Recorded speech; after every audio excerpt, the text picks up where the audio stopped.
Hello and welcome back to the Socially Numb Podcast. I am your host, Richie Leahy.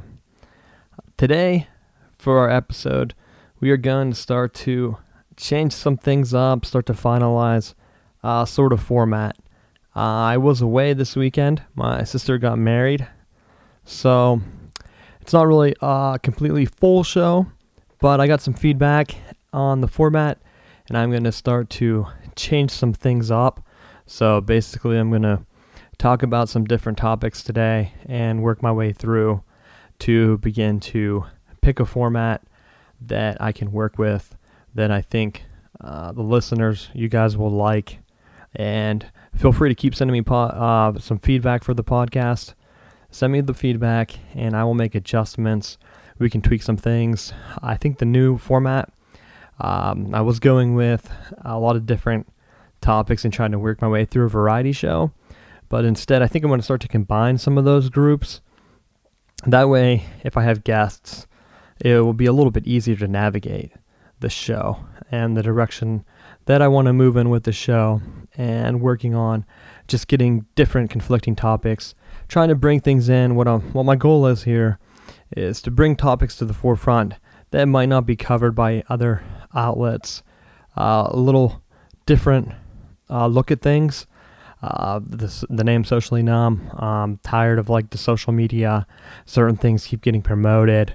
If you're unaware, it's easy to tell whenever you see certain topics getting covered, and that's because the media outlets have advertisers in their pocket, and they get told what to promote, what to show, what to talk about. You can go from different media markets. So just media markets, you can go from media markets down to just the general owner of a media network. You can see East Coast versus West Coast, the different sounds, views, things like that. They're even cited sports-wise. The East Coast is always going to have more coverage. They're going to get more publicity. It's going to be easier for them to sign the better athletes because they get the extra exposure from the New York market. The United States runs on Wall Street. That's on the East Coast. So you're going to have that. Now, what you don't have normally is the smaller cities. They don't get represented. And I've said before that I am located in Raleigh, North Carolina. Well, I'm going to begin to cover a regional aspect geared towards that and try to give some media and some input based on my location. And I don't want to make it exclusive like I'm cutting people off. But what I'm trying to do is to just give a different opinion so that people from around the world, you're not hearing the same thing. You're not hearing a guy from New York talk about the news or talk about his feelings, or a guy from LA. Because it seems like as I go through and listen to different podcasts, try to get some ideas on things I can do different, it seems like most of the things coming out are promoted are from one of those two locations. I see some from Chicago or a little bit of the Midwest, but that's it. They're very heavily syndicated from those areas, and I want to try to give a different perspective from some other locations in the country. So I'm thinking about bringing guests on, having call-in guests talk about certain topics and bring it in. But I'm going to try to give a more just a different view, a different look at things, and more of a voice from where I'm located, how it affects us. One of the things that really brought it to the forefront was all the publicity that Vin Scully got. And I'll be honest, I didn't even know who Vin Scully was. He was an announcer. If you don't follow sports, he was an announcer for the Los Angeles Dodgers, I think, a booth announcer. But it was getting coverage on the local news over here. People were supposed to know who he was. But I've never watched Dodger baseball games. I grew up watching Atlanta Braves games, and I could tell who the announcer was. I don't know if it might have been Ted Turner himself, but it was someone on that network. Turner Networks, TBS broadcast all the games. But that's a regional thing. So I would assume that if I was talking to someone from LA, they wouldn't know. They wouldn't see the same brave broadcasts. Like someone from Chicago, they're going to see Cubs or White Sox. But to think that everyone knows a regional broadcaster, that's not a realistic thing. But for some reason, it got covered very heavily, and it just made me think, like, why is an LA team getting all this coverage whenever something could happen on the East Coast, the Southeast, and not get picked up for days, like a good feel-good story or anything like that? So I'm going to try to, like, give a voice to different topics and things like that in that area. I'm not going to try to limit it, so I'm still going to cover everything else, but it's going to be a variety show. I'm going to talk about different topics. I'm still going to work through a set list of like general topics. Through the same time, each part in the show, I'm going to try to put time tags in the description once I get the feeds straightened out here. That way you can kind of fast forward through. If you don't want to listen to certain things or hear me talk about certain things, feel free to jump off, listen to the parts, give it a chance, send your feedback. If you hate it, no big deal. I'll drop some of that stuff out. But my idea is I'm probably going to drop it at the beginning of each week. Still looking at keeping it pretty focused on like sports and general like trends, tech news, things like that. But what's going to happen is we'll start off the show with things that are trending, which could be tech news, pop culture stuff like music, TV shows, movies, any shows, Netflix. I'm not going to just keep it general. But instead of having each of those into their own separate topic, after some feedback, I feel like I'll be stretching it, especially because my idea is not to like give away plots of movies. I can give recommendations, but I'm not going to go through. I can give breakdowns of like some shows and things like that, but it's hard to do only topics on those. This isn't like a pop culture show either.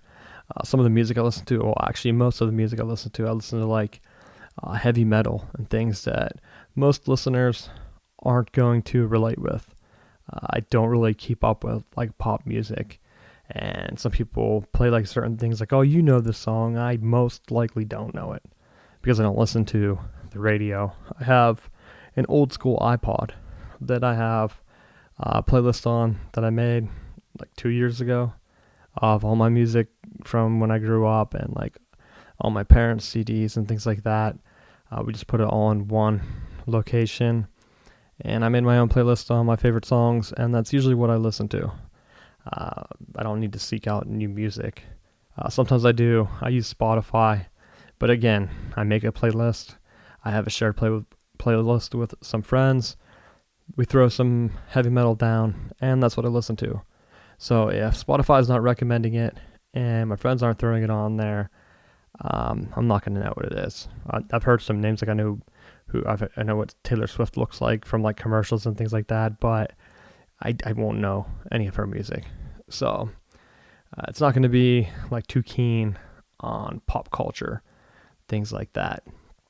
But that will be the start of each show, and we'll go ahead and start today with a little trend. Since I was away for the weekend, I wasn't plugged in too much, but I did see something that happened. A guy, I believe his name was Todd Orr, I think. He got mauled by a grizzly, and first thing you think you would do when you get mauled by a grizzly is try to get help. But as he's walking 3 miles, I think he said, he records a Twitter video or a video and puts it on social media. Might have been on Facebook. I don't know. I saw it on Twitter. Everyone was retweeting his video as he lifts his bloody and torn apart arm into the air and like describes the attack, where it was a mother grizzly and two sow, which are, or maybe the sow is the mother bear. Yeah, sow, whatever. It's a mother bear and two cubs, but normally the mother bear protects the cubs, so he must have just like stumbled in between them, and she attacked him. And he said he covered his neck and tried to cover like his vital areas, but she clawed his head. His whole face was covered in blood. So if you're, hopefully I don't gross anyone out with like a graphic description here, but if you're easily grossed out by things, do not look it up. You might see it trending. It's a real attack. It looked like. I mean, it could be a hoax for all I know, but his arm looked like a big chunk was taken out of it. So I'd imagine that it was a legitimate video. But that was the big trend I saw. And if you're in a situation like that, go and get help. Don't worry about like what people are saying on social media. That doesn't make you a hero or make you a tough guy because you're going to stand there. I mean, yeah, I guess maybe he was documenting some things. He's waiting for help. He said both of his eyes worked. But in a situation like that, you don't know. I mean, he did walk 3 miles, so he probably knew that he wasn't bleeding out. He didn't look like his arm was torn apart, which could have hit a vein or something. He could still be bleeding. It could be an infection. He should have tied it off, made some kind of tourniquet. Or even in the worst case scenario, if you're going to get your phone out and try to record a video, instead of caring about social media and sending it there, why don't you try to make like a personal video for like your friends and family? And like, hey, just in case I don't make it. I mean, maybe he did, but it just seems like, I don't know, an odd thing to do. Like, let me throw a video out of my face all mangled and bloody, and here's my arm. It got torn apart. There's blood just gushing out of it. And I'll put that on social media. But maybe that wasn't his intent, but it seemed like the way he was talking is that it was. I don't think he was, I mean, he could have been in shock. But the first thing I would not do, I would never just make a video. It wouldn't be the first thing that I did. So, I think that's it for trends today. Don't have really much else to talk about in that. I wasn't really plugged in. The social media stuff I did look up was sports related. So, the new format, the second part of the show is going to be sports. I'm going to talk about sports, get into like gambling lines, things like that, some fantasy sports. I know I talked last week about Jose Fernandez, and he wrecked his boat and he died. And that was a tragedy, but he was out at 3 a.m. riding a boat at top speed, they found out. And he didn't have a life jacket on. And to me, that's just baffling. And I say I would bring it up. I'm not a Marlins fan. I grew up watching the Atlanta Braves, like I said earlier in the broadcast today. But I do play fantasy baseball, and Jose Fernandez was on my team. So that's one of the reasons why I was aware of the situation. I mean, it was covered pretty good in the southeastern media of the United States. So I did see a lot of coverage on it. Near Raleigh is Durham, like a sister city. I don't know if that's the official title, so don't quote me on that. Because I relocated here. I wasn't born here. But they have a minor league team for the Rays. Actually, yeah, it's not even the Marlins. So what am I talking about? But, yeah, it was covered. So, it was covered down here. But he was on my fantasy team. And when a player dies in the middle of the season, if you're unfamiliar with fantasy sports, which, I mean, if you're listening to this is a variety show. So, you might be into one topic, not into another, checking out, trying to see, hey, this guy seems to be into things that I like. Maybe I'll like fantasy baseball or fantasy sports. But fantasy baseball, the regular season for the Major League Baseball just ended. So that means that fantasy baseball has also ended. And what you do in fantasy sports is you look at the stats. So you might have been a kid growing up back before the internet, and in the newspaper they would print the stats each day. Well, it was created to like kind of give a vesting interest in cities whenever you only have regional coverage in certain cities. So, like if you were a fan of, like when I grew up, you're a fan of the Pittsburgh Pirates after the 90s, they were awful. They're basically still pretty awful. I don't know what their owner's thinking half the time with some of the moves that he makes, awful trades. A lot of them benefit the Atlanta Braves for some reason. So you just have to think like some of these giant multimillionaire owners, billionaire owners, are just like hanging out with their buddies, like trading real live guys back and forth. Like, hey, I'll help you out, try to get to the playoffs. And that's what it seems like the Pirates doing. Like, hey, I'm looking to save some money. You want some of my guys? I'll offload some contracts. And the other guy's like, yeah, I actually care about winning. And so it's very frustrating as a fan. So fantasy sports gives you a way to do that on your own. So you pick your own team and you get stats. And each league's a little bit different. I always play in head-to-head format leagues. And what that means is over the course of a week, you're matched up against the opponent. And for baseball, our league, you pick players, and then head-to-head, you set your starting lineup, which mirrors regular major league teams' starting lineup. Now, normally there are like around 30 teams in each professional sport, a little bit more, and some of them maybe a little bit less in hockey, I'm not sure. But there's never that many players in fantasy normally. So like you have maybe 16 people playing each league, so you have like double the amount of players. So you have a starting lineup, but you can do like free agency and pick up. Because there's so many extra players that actually play in real life, it makes it a little bit more challenging because you can pick up starters from other team who are in like your free agent pool because you have like your same roster size as a major league team. But our league, I think, actually don't know. I should have looked. I think we had 12 or 14. I know the football one I'm in has 14. I think the baseball one had 12 teams. But so there's 12 guys. Each one has to pick like a catcher or first baseman all the way through. And you go ahead and you get their stats for the week. So from Sunday to Sunday, every time they get a hit, it counts as a hit in the column for your team.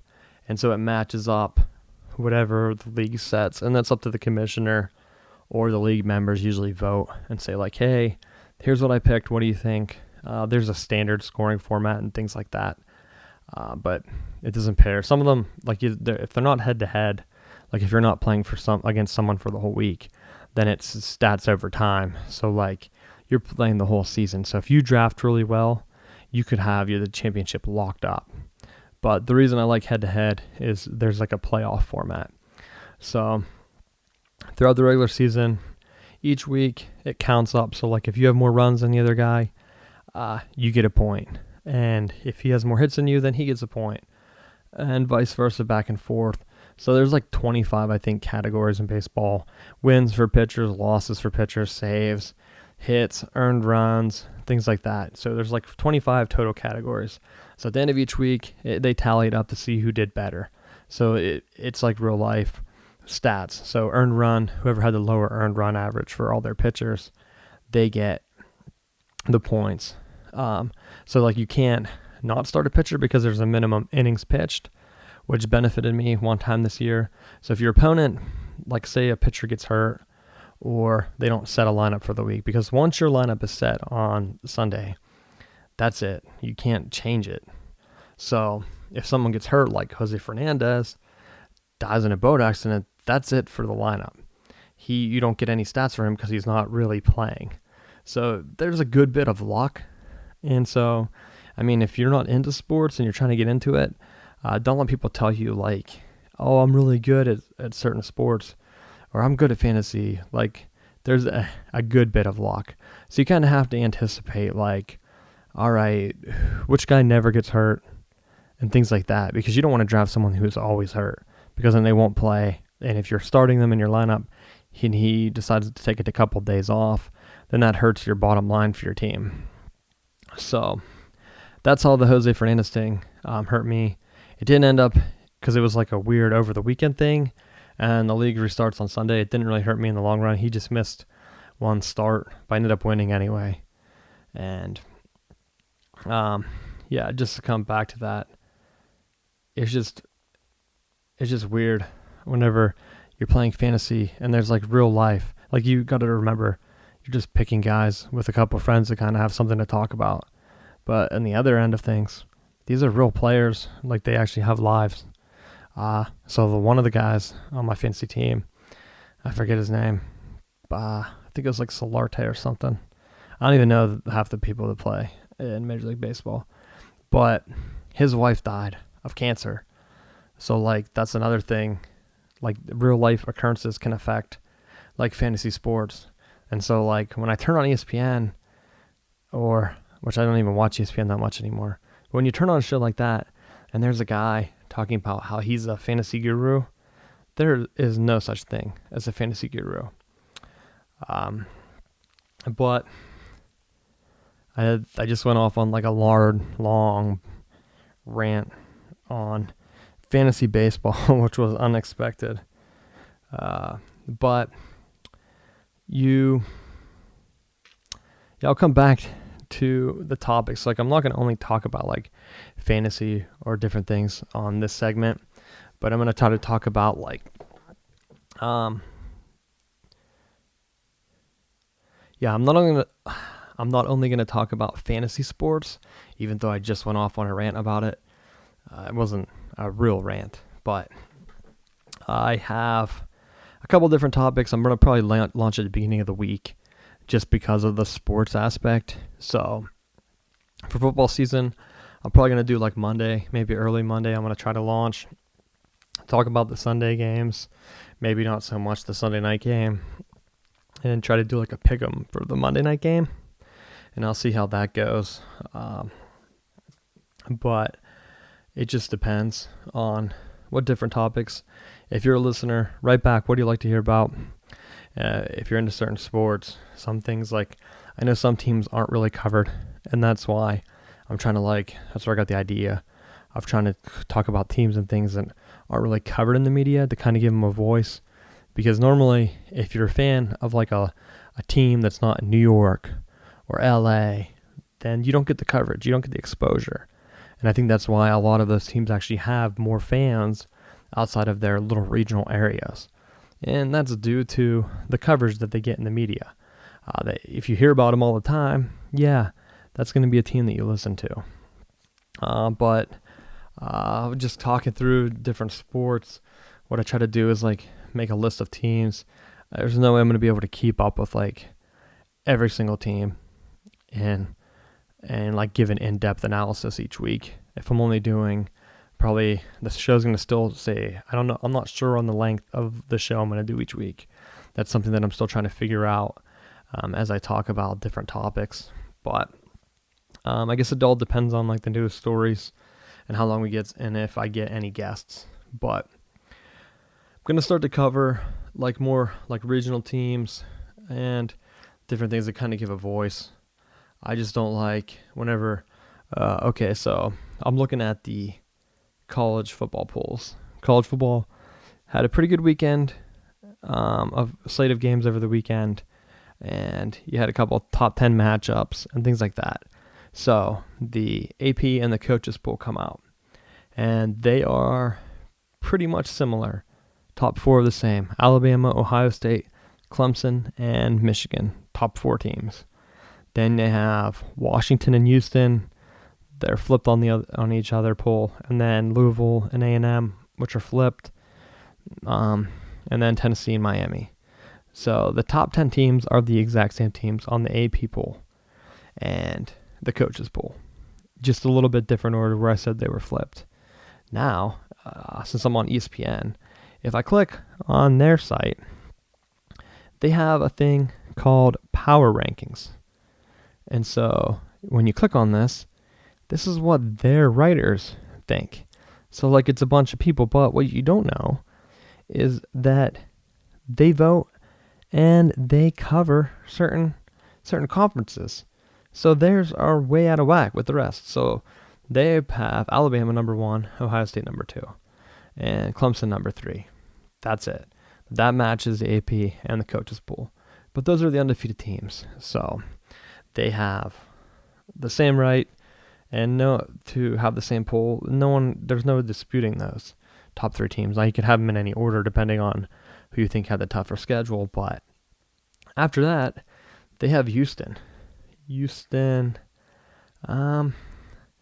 beat Oklahoma, and Oklahoma is not good. So this is where you have the preseason poll. Go ahead and give teams certain rankings, and then whenever an upset happens, the poll voters overreact and load a team up. Now, the AP poll and the coaches poll have started to push Houston back down a little bit since Oklahoma's been polling, because Houston barely beat them. And so, on the other hand, Ohio State, who's ranked ahead of them, destroyed Oklahoma. So, by comparison, just those two teams, and Houston has a way weaker schedule. So I know it could be a feel-good story. Maybe that's why ESPN's trying to get them in the conversation. That, oh yeah, vote for the underdog because everyone always watches the underdog. But they do not deserve to be there. They do play Louisville at the end of the season, but Louisville is untested sort of too. But we'll get back to them. So number 5, they have Washington. That's good. Yeah, they defeated Stanford. Stanford did not look good. I don't know if they're undefeated. And this is another, even what I was talking about earlier with the regional coverage. Like Washington is in the Pac-12. Pac-12 always gets the short end of the stick. And I think the media tries to pick up on that because they're always saying about how the Pac-12 is underrated. They have a tough conference. Every team's even because they want more people to watch it because they paid for all these rights to broadcast the games, but the games are on super late, which I don't understand because it's only like I don't even know the time difference, but I'll bring this back up and go more in depth about it, but I got to do some more research on it. But most of the Big Ten games start at noon, and if the West Coast games started at noon, they would still come on at like 3 in the afternoon on the East Coast, but for some reason they don't do that. So most of their games start at like 10 p.m. So like they must be like 7 or 6 o'clock start times. But if they're complaining about not getting the coverage, then just start the games at noon. I mean, there's no reason you can't. Like if the East Coast can do it or the Midwest, like the Big Ten, most of their games are at noon or 3:30, and that makes sense. If you start a 3:30 game on the West Coast, I think it would line up at like 7 o'clock or 8 o'clock a week. That would be prime time. That would then be a primetime matchup, I think. And I'll probably bring that back in, but I'll have to do some more research on it and crunch the numbers to make sure. But I don't understand why they can't get more coverage. And is it something with the league? They don't want to put it out there. It can't be too hot. Oh, Washington is not hotter than Florida or whoever else, like North Carolina State. They're in Raleigh here, and they have noon games. It's like 100 degrees out. It's not hotter there. It's not hotter than Washington or Oregon. So, come on. Figure it out. If you're complaining about the coverage, then put your games in primetime. You could put all of your games in primetime if you started them the same exact time as the East Coast. So, I don't understand what they're complaining about, but ESPN has them higher. They have Michigan at 6, again, undefeated. They already have a Big 10 team up, so it feels like to me they're putting them up there. But for no reason, they've been dropping Michigan, and I don't understand that. And then 7 is Louisville, and they have Louisville higher. I guess maybe not, they don't. They just have Houston higher. I think that's the one that stood out to me. Like, why have Houston up there? They haven't beat anyone. But why put together these polls and just have someone vote about so that they can talk about it? But I don't know, because it feels like ESPN is always talking about the same teams. I started to listen to like other podcasts, and I just got tired of like hearing about the same teams getting hyped up. The games, they're disappointments. Same teams always lose because they're chokers, or it just doesn't make sense. Like, I know they're trying to get more viewers to watch their shows, but I'm gonna try to give like a more balanced coverage, get some shout outs to different teams. And I'm not going to get into the in-depth, boring roster talk or like gossip on like recruiting and things like that too much. Maybe talk a little bit about like recruiting for college or like the draft and things like that. But a lot of the sports coverage, I'm just tired of the over-the-top sports coverage. Everyone hypes up one team and then they lose, and then they're like, oh, well, maybe another team's overrated, just to get people to watch. So we'll come back to that, but that's going to be one of the ones. So the AP poll was released, and don't know how many undefeated teams are left. I'd imagine that most of the undefeated teams are in the polls. So if I count 1, 2, 3, 7, 8, 9, 10, 11, 12, 13. So 14, unless I missed one counting there on the fly. 14 teams are undefeated left. I don't see how an undefeated team is left out, even though I just kind of kicked Houston down a little bit. I don't know if they'll beat Louisville, but let's say, so for right now, Clemson and Louisville were just in a battle, and their game went back and forth to the end. Clemson pulled it out.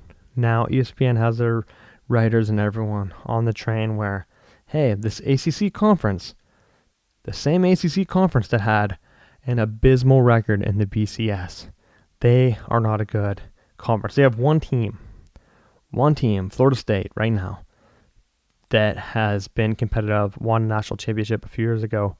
One team that can win. Virginia Tech, every time they're in a BCS bowl, they choke. Miami hasn't been good since they've been rocked with their scandal. I know they kind of skated sanctions. They hire Mark Richt, and it was a good hire because I think Georgia's missing him already. They might say, oh, well, growing pains. But whenever you have a loaded roster and your team's choking at the beginning of the season, the same thing you wanted Richt gone for, they can't be happy. And I mean, give them a few years. We'll see what happens. But I have a feeling they can come to regret that, especially because Miami right now is in the top 10. So you push your coach out, your team is not ranked anymore. Georgia, not ranked. Even though for some reason ESPN will be hyping Georgia up every year. I mean, they're one team that should be vastly overrated each year. So if you're looking at the schedule, every year, I bet, I don't know, I didn't go back and look at the spreads. But if you look at the win-loss for Georgia, it's always higher than what it ends up being. Like I want to say they were top 10 at the beginning of the year. I don't know. Let me see if I can see that real quick. Maybe not. They're ranked 16th and 18th. And then they won, and they were up to 9th. So they won one game, went up to 9th, and that looks like it's their highest. And now they're unranked because they choke every year. So that's one team that you can kind of write off at the beginning of each year. Tennessee, same thing, but for some reason, Tennessee has like a streak of luck, and I know they just beat Georgia on like a Hail Mary. It's like that was like the Choker Bowl. Which team was going to end up blowing the game? But Tennessee, they're on like a magic ride. So maybe they'll get lucky and keep going on. I remember like 2002, the Ohio State national championship team that like had the phantom pass interference everyone talks about against Miami. Some teams can get lucky. It's sometimes better to be lucky than good and get a national championship. Because Tennessee probably has a good roster full of talent and a decent coach. So, but we'll see what happens with them. Another conference like the Big 12. Big 12 is probably done. When Oklahoma loses to Houston and then gets killed by Ohio State, and then Oklahoma's starting to beat teams in the conference. So like the pollsters already have Oklahoma ranked around 20. They have 2 losses. So does Florida State. Neither of them should be ranked right now. I mean, same with Ole Miss. Ole Miss is 3-2 and they're ranked 14th. I don't see it. Like, who did they beat? 3-2. I'm not really sure. So it looks like they beat Georgia, the same team I said choked. So they have 2 wins against team Wolford, I think. I don't even know where that is on the map. And Memphis. Memphis isn't good. And Georgia. And then they lost to Florida State. Florida State already has 2 losses. So how are they ranked ahead of Florida State? I don't get it. So that's one of the things where I think the pollsters, if they have a head-to-head, and both teams are 3-2 right now, Ole Miss is 14 and Florida State is 23. Why is Florida State lower than Ole Miss when they beat them head-to-head? And I don't get it. Like they're not better. Ole Miss has beat no one. They beat Georgia, who's not even ranked. So, going to be talking about some college football.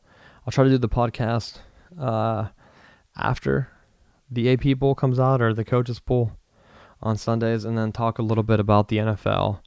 I'm recording this on late Monday night because of the wedding. So as soon as I'm done, it will be up. And the game's already started for the Monday night game, so I'm not going to go into coverage for that because I won't be out before then.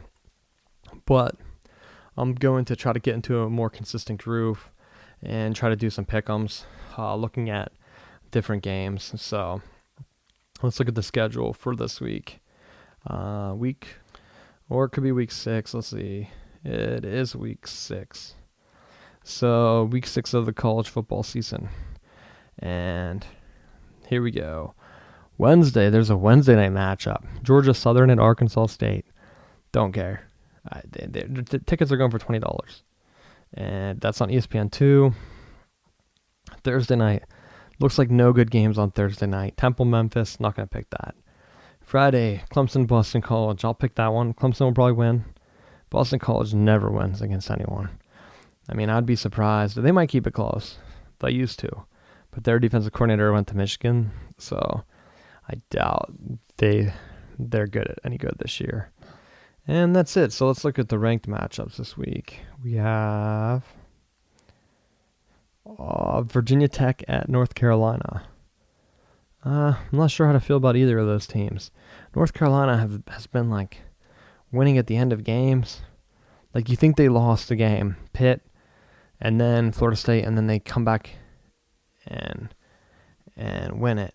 And it's kind of baffling how they can keep that streak alive. But they lost to Georgia, and we've just been talking about how Georgia isn't good. So I don't see how North Carolina is any good. And so whenever they come back up at the end of the year here, they have a good chance probably at winning the Coastal or whatever the ACC conferences divisions are. It doesn't make any sense to me, Coastal and Atlantic.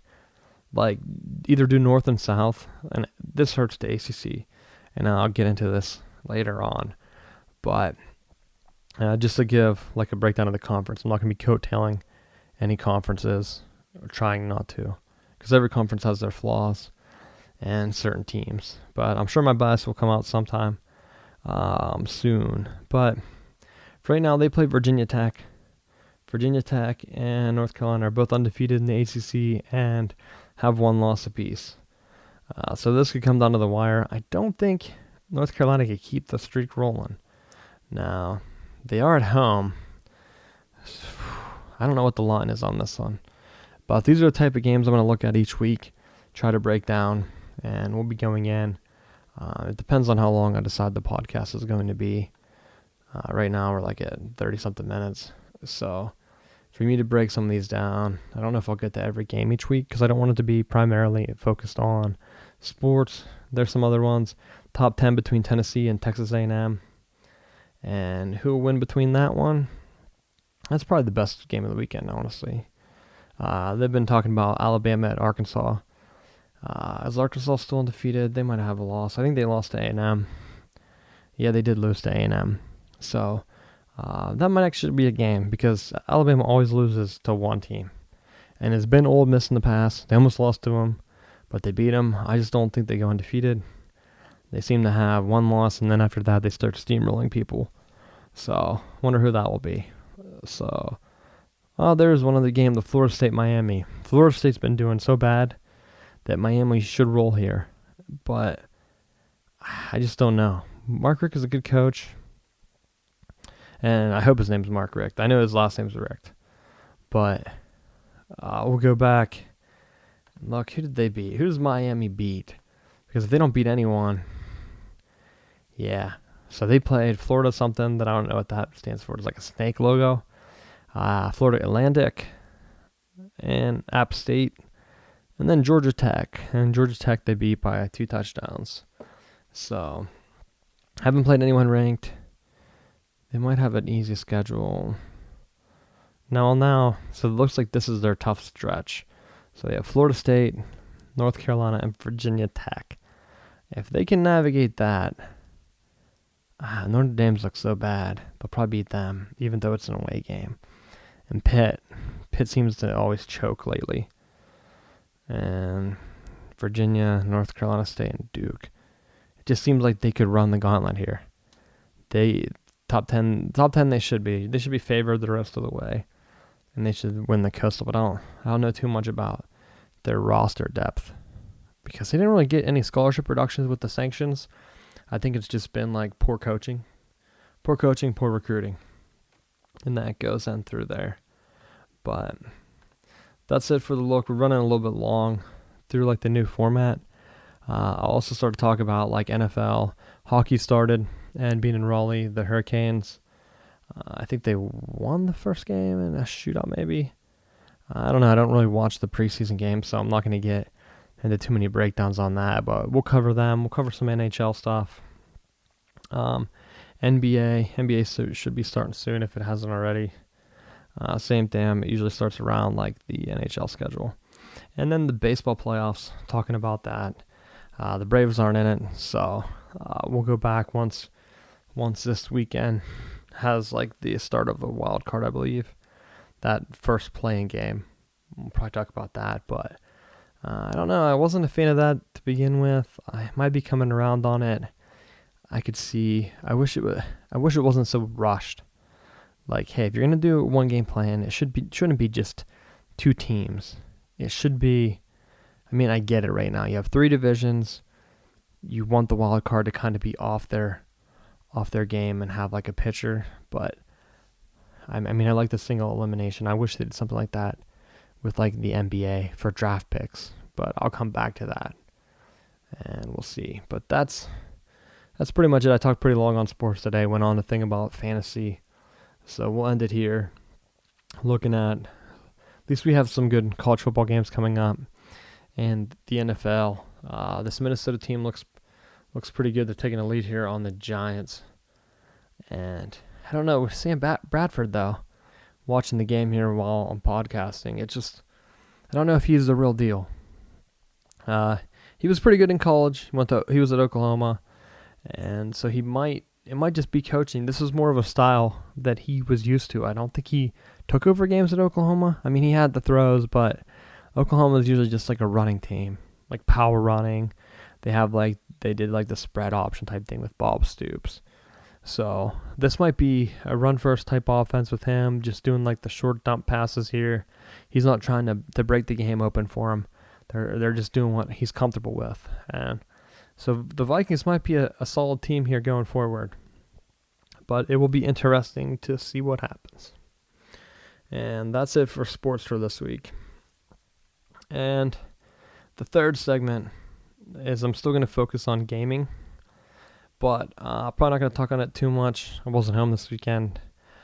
Just setting the podcast up here. I haven't been gaming for a lot, but what I want to start doing is talking about like gaming on a budget, because everyone seems like to talk about like the AAA titles that are coming out, and I just don't get it. Like, I tried to get into it. Whenever you're in college, you game a good bit. Whenever you get your first job, then that kind of hits the back burner. And so for a few years, like I went for my master's degree. So like I was back at school. You don't have time to game at all. So now I try to get back into it. And it's been a few years. I go ahead. I have a PS4. I get like the Call of Duty when it comes out. People play it for like a week or two. And then like the servers drop off. And it's like, well, everyone else is buying this other game. It's like, what? Like, I remember growing up, and like, I mean, not even growing up, like I still play Doom online, and I still play like Duke Nukem. Some of the friends I have, they'll play online sometimes, and I know like I can always find a server that I can play with, just like a bunch of random people or like people that always play. But whenever like Doom came out for PS4, I was all excited about it. I went and got it. I started to play online with some of my friends. And then whenever like our schedules, like we went through a time where like I was doing some things, didn't get the same schedule as my friends, I tried to play online. I couldn't find a random match. It was like, this game just came out a month ago, and now they're trying to sell you season passes. So I'm not into that. I'm not into buying, like paying twice the amount for the game and for like a season pass to what? To play more online? Like, I could just fire up an old version of Doom, play Doom online on an old server. It runs 100 times faster, no lag, no load times. Playing with a couple people, the games are fast. You only have to play for a few minutes. I mean, you play for 10 minutes and you're actually getting 10 minutes of action. It's not 5 minutes of load screen, 10 minutes of trying to find a match, it pinging you in and out. You get so close and then it drops you. It says it's your connection, but it's not your connection. It's their servers, because I have the fiber internet at my house. The Raleigh has the fiber internet connection with like the Google. They're one of the Google fiber cities, and AT&T like went out and so they did their fiber. And so like I have blazing fast internet speeds.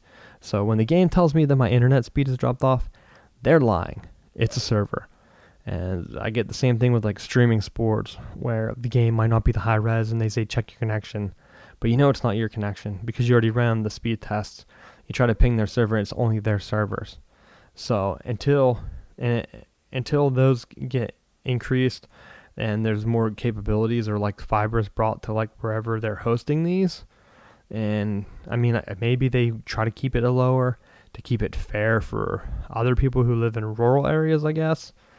I don't know, but it just seems like now with gaming, everything's like so new. I'm getting back into it, especially as a dad. I'm a dad now, so I try to get into it at night, but it just seems like everything has changed and the whole business has changed, and they complain like, oh, people aren't buying enough consoles. We're losing money on consoles.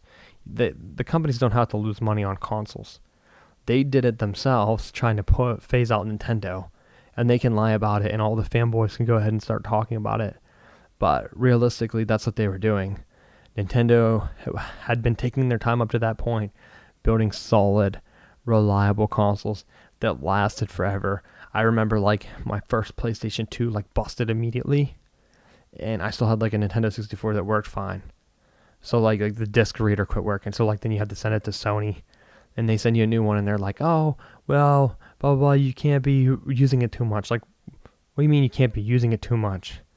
Like, I remember them saying that, like, oh, you've been using it too much. You've been watching, like, DVDs and gaming on it. Well, then don't sell it as a multimedia device if it can't do both, like, for long periods of time. Because a lot of people buy, like, these consoles, and they're sort of like their PC. Like, that's their personal computer. They go online with it. They watch YouTube. Because their phone does the rest. You don't need a PC unless you like work in tech as like a programmer. You don't really need to have a personal computer anymore. You can buy a computer game. I mean, like they have like Android boxes you can plug into your TV that offer the same thing. Like, oh, what do you do online? Ask someone. They look at pictures, or they go on Facebook, and you can do that from your phone. You don't need to have a computer for that. Some people are like, what kind of computer do I need? As a computer guy, you don't need any. Basically, if you have a phone, you don't. The companies aren't going to tell you that. And so like it'll be interesting with Microsoft bringing Windows 10 to the Xbox if they decide to go to a subscription route, because that will be the death knell for them. Like, they're not going to have a ton of people doing subscription, especially if they try to bring it to like the Xbox, and like that's their thing, $9.99 a month, just like Netflix, to go online when you're already paying for online. Like Linux or whoever, someone will pop up with a free operating system on old hardware, or like a do-it-yourself kit, because like I could see that taking off, like a cool like thing where you can like buy your own do-it-yourself kit, where it comes with like the hard drive, the little box or something you plug into your TV, and like that's your thing. Like that could probably take off, and like Steam could probably do it. They do like their own video games type things. So that's what I'm going to focus on, and we're already running pretty long, almost at closing up on like 50 minutes, and I definitely want to keep the podcast under an hour. And so the new format, what I'm going to do is at the start of the podcast, start to talk about like trending things, tech news, pop culture, focus still on tech. That's my expertise. I am a programmer. I have my master's in computer science, so I have the technical background. That's what I'm going to start with, and that's going to be the main focus. And like the trending news, and I'm going to try to do a little twist, cover some of the more regional stuff, news that isn't covered by like mainstream media. And like another reason why is something happened to like the Kardashians or something. which, I mean, I guess I could pick them out if I saw what they looked like. But I don't know what they do. Why are these people on the news? But apparently one of them got robbed or something today, and that was covered like it was the World Trade Center's going down. It was everywhere. I couldn't get away from it. It's like people were retweeting it, and of course the promoted tweets and the promoted Facebook news type things. So it's showing up in my feed, and no matter how many times I dismiss it, and I'm probably not helpful at all, because every time I see one of those tweets or one of those news things, I mark it as offensive, because it is offensive to me. I don't want to see that. And the Moments is awful, which I'll go back to that. I'll probably start doing rants at the end too. And I might try to do even a more regionalized thing at the end. So I'm going to be the theme song. I've been putting it in a little bit. I'm still tweaking it. So if you download these now, you might not have a theme song. You might have one. It might be totally different in a few weeks, because I'm going to be re-uploading them with a more finalized version of the theme song and an outro. And I might have a transition song where I do rants. I might start taking reader questions up. So feel free to send me stuff. I'm going to start promoting it more on my site and trying to get more interaction. So if there's anything you want me to talk about, let me know. I'll be trying to do some different things here and getting into a groove on topics and a format that I want to use going forward. So thanks for listening. Come back. Feel free to reach out. Give me some feedback. Let me know what you want me to talk about, what you like, what you don't like. We can make some adjustments. But you've been listening to Socially Numb, and I am your host, Richie Leahy.